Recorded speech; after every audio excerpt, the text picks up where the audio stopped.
The Alberta government is upset, and I mean really, really upset. You sound angry.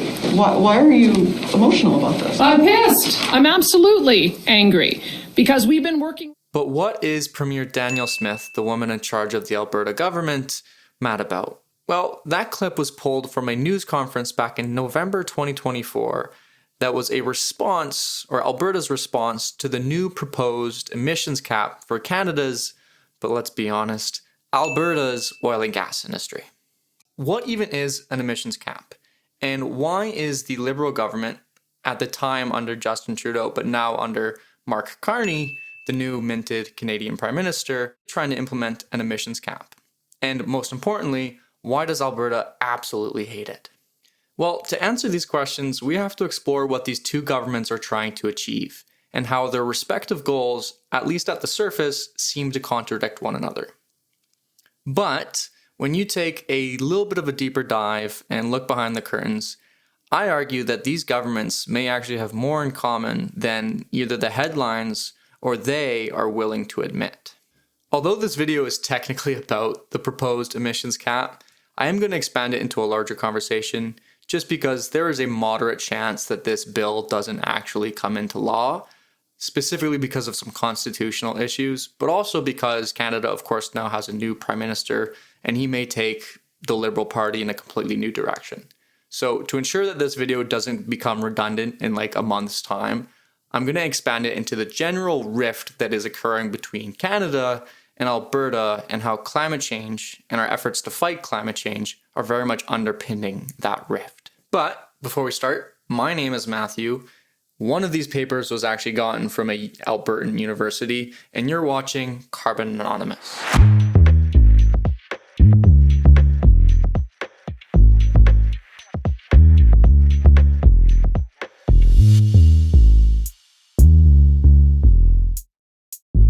So this story is very much a tale of what happens when two groups, I guess governments, have very different, almost contradicting goals to one another. And I'm going to try my best to give both of their sides equal representation. But as you can probably tell from this YouTube channel, I am a climate scientist, so I am going to be biased in that regard. But I am also an Albertan. So I'm going to try my best to reconcile both of those two contradicting truths and give you an honest representation of at least what I think is going on here. If that is something you want to hear more of, right, instead of listening to divisive headlines, please subscribe. One of the main pillars of this YouTube channel is having an open discussion so that we can hear where both sides are coming from. Because like I alluded to at the start, I actually think there's much more common ground than we are willing to admit. All right, with all of the formalities gotten out of the way, let's start with what the federal government is trying to achieve, because they're the ones who are actually trying to propose this emissions cap. So let's start with why they even want to implement one in the first place.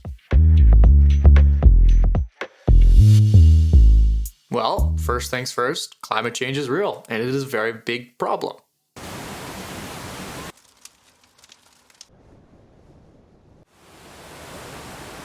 Sorry if you're finding out this way, but you did have to learn sometime. Canada, and indeed the world, are trying their best to fight climate change. And to do that, we have to reduce our greenhouse gas emissions. And greenhouse gas emissions primarily come from the burning of fossil fuels. Now, some countries are making progress. Some countries are absolutely not. And then you have Canada, who's kind of in the middle, who hasn't really moved the needle in any substantial way for at least the last 20 years. And by the way, just because I hear this argument a lot, yes, China is definitely the world's #1 producer of greenhouse gases. But that's actually a little bit more of a nuanced discussion. It is actually a video I'm planning to make in the future. However, I do think it is a moot point because at the end of the day, to solve climate change, the world needs to solve climate change, not just a single country. Not just Canada, not just China. So in theory, everyone really does need to get their shit together. Anyways, back to my main point. Canada has made very little progress on its fight against climate change, even though it has arguably introduced a lot of policies to help it do exactly that. And that list can be seen here.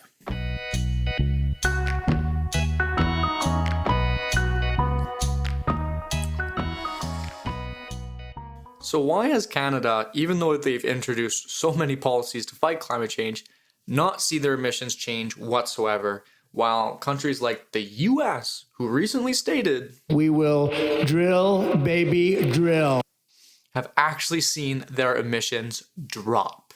Well, to answer that question, we need to explore where Canada's emissions come from and how that has changed over time. So, Canada's emissions can be separated into different sectors, including transport, electricity, heavy industry, agriculture, buildings, and finally the big one, oil and gas.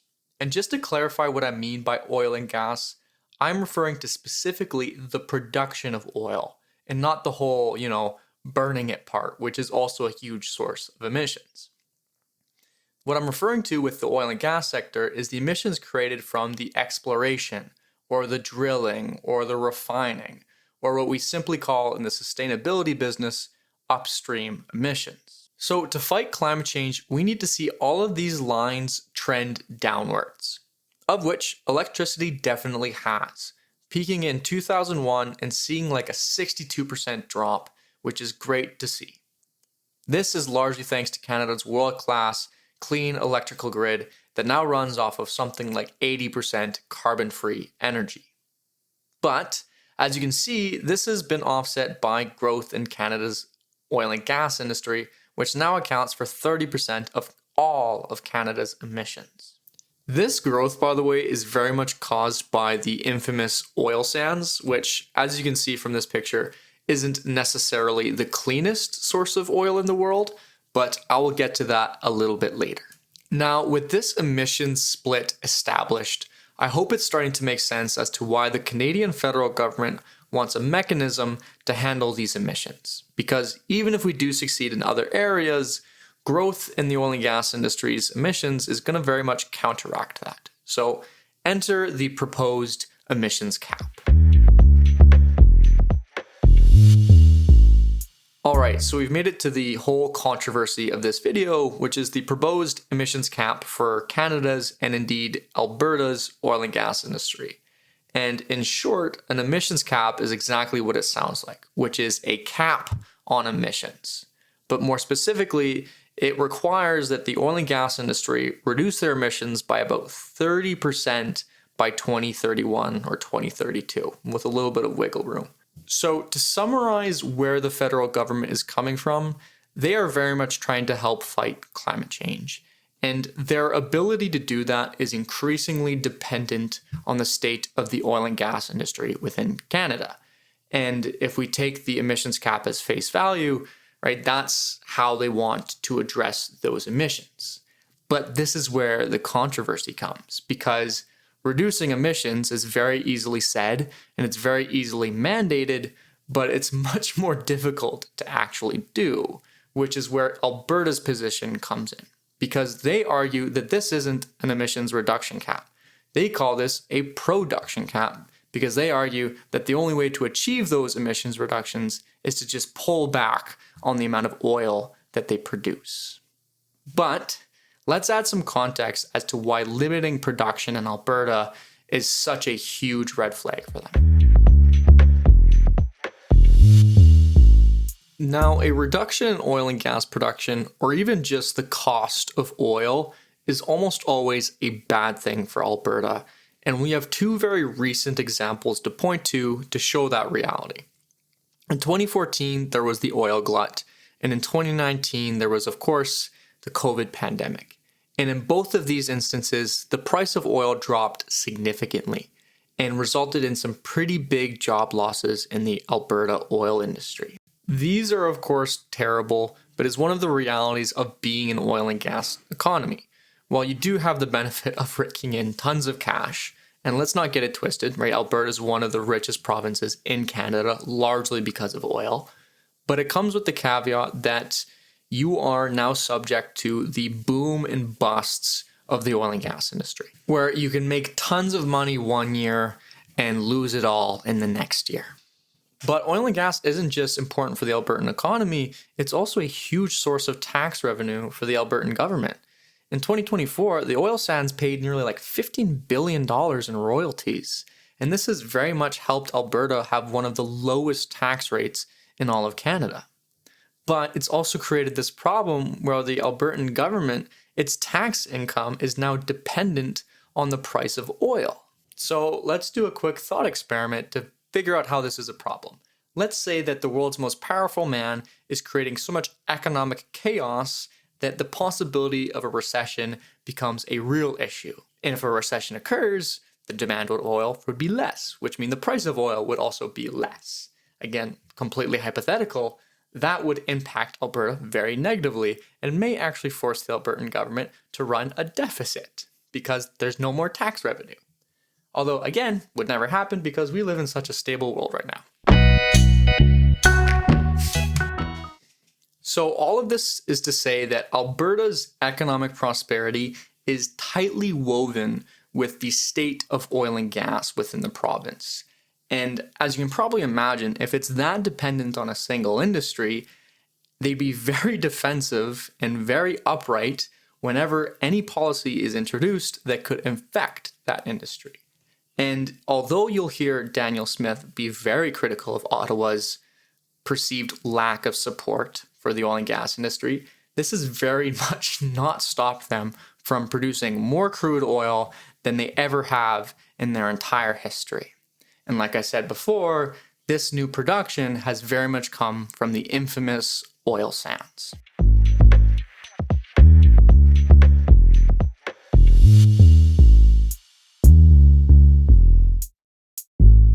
Now, the oil sands is a completely different beast than your typical or conventional way of mining for oil. And explaining those differences would take a whole video in itself, but I'm going to focus on the main positives and negatives of the oil sands. So let's start with the positives. And the biggest positive is most definitely just how much oil there is in the oil sands. It is, in fact, the third largest proven reserve in the world.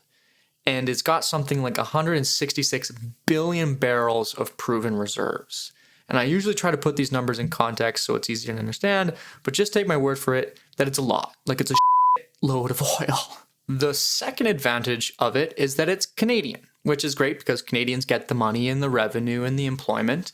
But many advocates would also argue that Canadian oil is seen as much more reliable and much less politically controversial than other oil-producing countries. But this is largely where the benefits end, because from both an economics and an environmental perspective, the oil sands is probably one of the worst ways of mining for oil in the world. Let's start with the economics, because the oil sands originally looks like this: a viscous, sandy, tar-like substance that's heavily polluted, and only 10% of this mixture actually contains oil, but more specifically, it contains bitumen. This bitumen can eventually be refined into oil, but many Canadians found out that we don't actually do the refining. The US does. We send them an upgraded form of bitumen called dilbit. And we create this, quote, dilbit because bitumen is usually so thick it can't even flow through pipelines. Now, all of this is to say that turning the oil sands into actual oil requires a lot of energy and a huge amount of investment. In fact, because of this, the oil sands have historically been one of the most expensive sources of oil in the world, which is why it's taken so long to actually develop this oil reserve. However, from what I've read, this cost is at least contested, and the oil sands companies have actually done a fairly good job of reducing their costs. However, when you compare the oil sands to the conventional, much cheaper way of mining for oil that's still available in the Middle East, it is not nearly as lucrative, and the operating margins are usually much smaller, which inevitably means that even slight fluctuations in the price of oil can have huge implications like what we saw in 2014 and 2019. On the environmental side of things, it doesn't look much better. And the oil sands catches a lot of flack from environmentalists from a plethora of reasons, but most are outside the scope of this video, and I specifically want to focus in on the greenhouse gas emissions created from the oil sands, because that's what impacts climate change, and that's what the emissions cap is trying to address. Like I mentioned before, turning the oil sands into actual oil takes a huge amount of money, but also energy. And that energy has historically come from natural gas. And if you burn natural gas, right, that's creating greenhouse gas emissions. That's not good. In fact, I came across this statistic that I didn't even trust, but is absolutely crazy. And that is that 30% of all the natural gas burned in Canada is burned in the oil sands. Like a single industry within a single area burns nearly a third of an entire country's natural gas. That's crazy.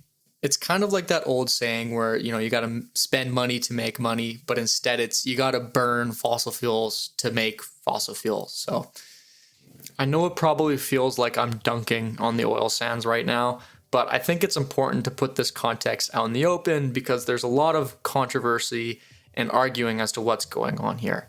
So to summarize all the arguments I've made up until this point, we clearly have two levels of government who have somewhat contradictory goals. We have the Canadian federal government who is trying to fight climate change, and that is increasingly dependent on their ability to control emissions in the oil and gas industry, hence the emissions cap. But we also have Alberta, who, because of their dependency on oil for jobs, income, as well as tax revenue, is much more concerned with maintaining the competitiveness of that industry. And as we've seen, because it's reliant on the oil sands, that competitiveness isn't starting from a good starting point. So are we at an impasse? Are these goals completely contradictory? Well, I don't think so. Like I've alluded to throughout this video, I actually think there's middle ground here, and that middle ground can be seen in some of the success that the oil sands have already achieved when it comes to emissions reductions. So, like I said before, Alberta is producing more crude oil than it ever has. And emissions, while they have increased, haven't increased nearly as much. In fact, a lot of that has to do with a lot of the initiatives that Danielle Smith herself has bragged about. We have the Pathways Project, which just started a pathway to get to net zero by 2050. We have Capital Power and others who are looking at ways that they can bring nuclear into our province, which takes time to be able to develop the regulatory process and get approvals. So clearly this industry is making progress, and that's great to see. The question is now, how much can we reduce emissions? How quickly can we reduce emissions? And lastly, but most importantly, who's paying? And with that thought in mind, I think it's now time to introduce the Pathways Alliance.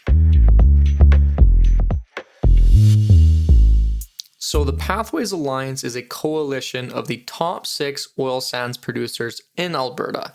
And they, at least in the past, made the claim that the oil sands were on track to be carbon neutral by 2050, which is actually great to hear because that's exactly what climate scientists want us to reach. Although hold your applause just for a second here because they don't make that claim anymore, and it's largely because of a new law that the federal government implemented, which essentially said, hey, you can make those claims, but you're going to have to back it up with some numbers, right? Show us how you're actually going to reach carbon neutrality. In response to that regulations, the Pathways Alliance pulled that target. So now if you go to their website, it's just some vague claims about carbon capture, which actually segues very well into what I think they're actually trying to achieve, which is to receive a lot of subsidies for said carbon capture.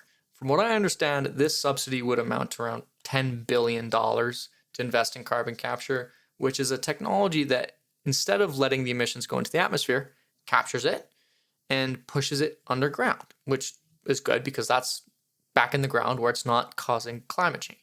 However, there is a lot of skepticism as to whether carbon capture will work or not because it's still a relatively new technology and has not been proven at scale yet. There is other options. For example, the Pathways Alliance has looked into nuclear. Like I mentioned before, right, the natural gas that we burn for the energy to help turn oil sands into oil, that's a huge source of emissions. So if you can replace that energy with nuclear, for example, you can circumvent that. This, by the way, isn't the first time the oil sands wanted to go nuclear, and I'm not making this up. This is actually true. In the 1950s, some guy proposed Project Oil Sands, which was a proposal to set off 100 nuclear bombs in the Athabasca oil sands so that it could break it up so that hopefully the oil could be mined with more conventional methods, which 10 out of 10, no notes, perfect solution. I don't know why we didn't do it. We have a lot of solutions to help decarbonize the oil sands. We could invest in carbon capture, we can invest in nuclear power, we could nuke everything, maybe not that last one, but we could do it, right? Like I said, it's very much how much can we reduce the emissions, how fast, and who's paying. Although I do find it a little ironic that the Pathways Alliance is so upset about the emissions cap, because not 3 years ago, they were claiming that they were going to be carbon neutral. And now that this emissions cap is asking them to do just that, they seem to be a little upset about it. So this is the middle ground that I'm referring to. I think everyone knows that emissions reductions need to happen. The bickering seems to come from what solutions we think work best. If you look at it from the oil sands and the Albertan perspective, they very much just want the money, right? They think that if they have the money, they can invest in the solutions. And, they do have a track record of achieving some success. And they really just do want that laissez-faire, free market, give me the money, I'll figure it out kind of deal. And when you consider how difficult it is to be an oil and gas economy, right, there's a lot of boom and bust cycles, and the oil sands is not an easy industry to figure out, right? There's a huge amount of capital investment, a very slim margin. You can kind of see where they're coming from. Regulations like the emissions cap don't help solve those issues. However, if you look at it from the perspective of the federal government, you can see why they want to have an emissions cap. They want to see success. They don't want to give up $10 billion of Canadian taxpayer money for nothing, right? They want to see some actual emissions, and an emissions cap would be a good way of achieving that, or forcing these companies to actually follow through. So this video was initially supposed to be about the emissions cap, but considering the election and considering the recent talks about Alberta separatism, I think it's really important that I shift this video to discuss that in general, because I think we really need to have more of a nuanced take here. I think there are a lot of people with some very staunch opinions who think that the other side is being completely irrational.